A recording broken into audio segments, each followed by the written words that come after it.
Hello, my name is Ganesh Ramcharan, and I will be going over homework 3, question 1 to question 13. So first, question 1 was write a script that uses looping to print the following tables of values. Output the result in the HTML5 table. Use CSS to center the data in each column. So first we started off with doc type HTML. HTML had the title, I named it homework 3 question 1. Style type equals text dash CSS. And then for the table head, and for TD I put a border of a size of 3px, solid of purple, Rebecca purple.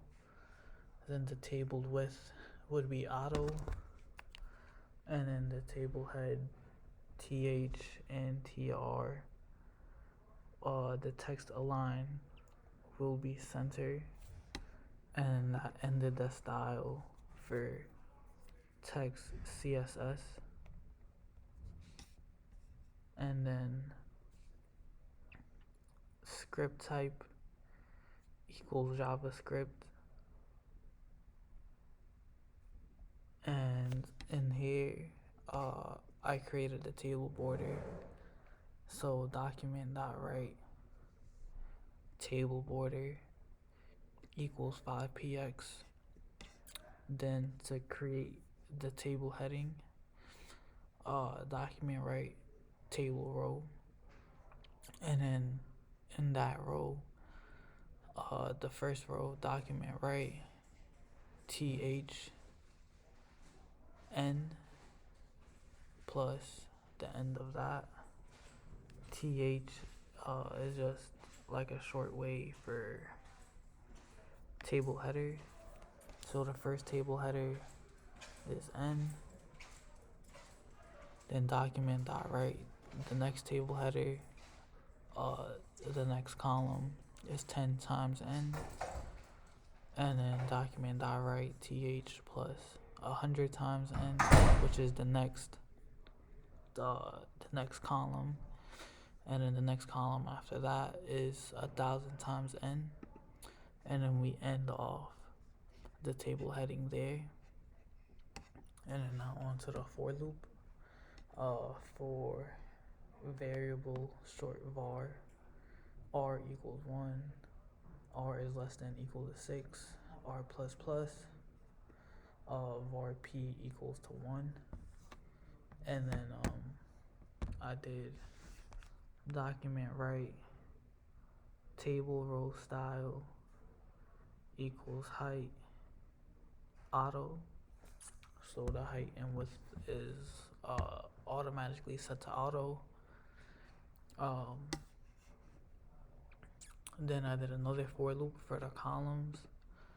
So this is a nested for loop for var c equals 1, c is less than or equal to 4, c plus plus, p equals p times 10. So for every column it's increasing p, which is 1, is increasing by multiplying it by 10.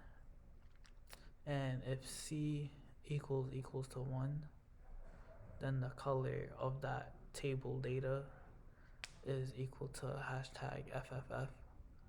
And then document write table data style equals width auto, the background color plus color underscore TD plus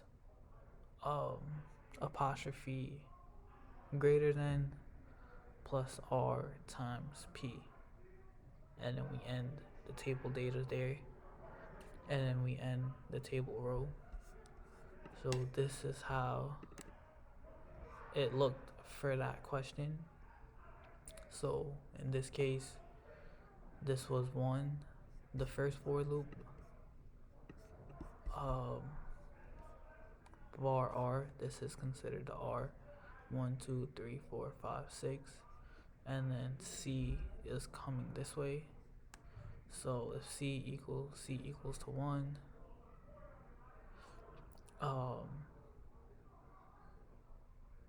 P equals P times 10. So that's, we did R times P, which equals to 10, and then 100, and then 1,000. So now on to question 2. So a palindrome is a number or a text phrase that reads the same backward and forward.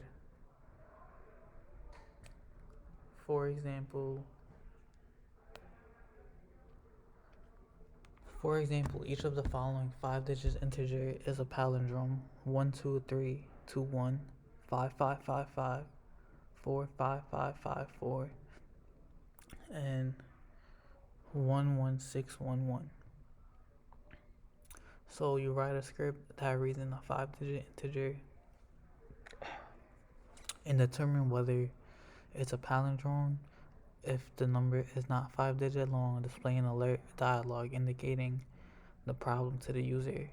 Allow the user to enter a new value after dismissing the alert dialog. So as again, we start off the HTML document with doc.html, HTML head. The title is h3 underscore q2 for question 2, and then we start off with the script type, text JavaScript defer, and then we made a function, check palindrome num, num equals the parse int num, so it would read the data as an integer. So if num is greater than or equal to 10,000, and if the num is less than or equal to 99,999, var temp equals num and sum equals to 0, and then we come in with the while loop. So while num is greater than 0, sum equals sum times 10 plus num modulus 10. Num equals parse int num divided by 10. So num gets turned into a parse int, and if sum equals, so if sum equals to temp, an alert would come up saying that the entered value plus temp is palindrome. Else alert, if it's not a palindrome, then the else statement alert entered value, it would say the entered value plus temp, which is the value that we entered, is not palindrome, and then else alert invalid number. So h1 is header, we end the script, go into the body, h1 palindrome question mark, input type equals the text, id equals the number, and then we made a button on click, which will then invoke the function check palindrome, document dot get element by id and number dot value, and then check palindrome or not. So it looked like this. So we made the button to check if it's a palindrome or not, and we can check if it is. We'll use one of these examples: 1 2 3 2 1, 1 2 3 2 1.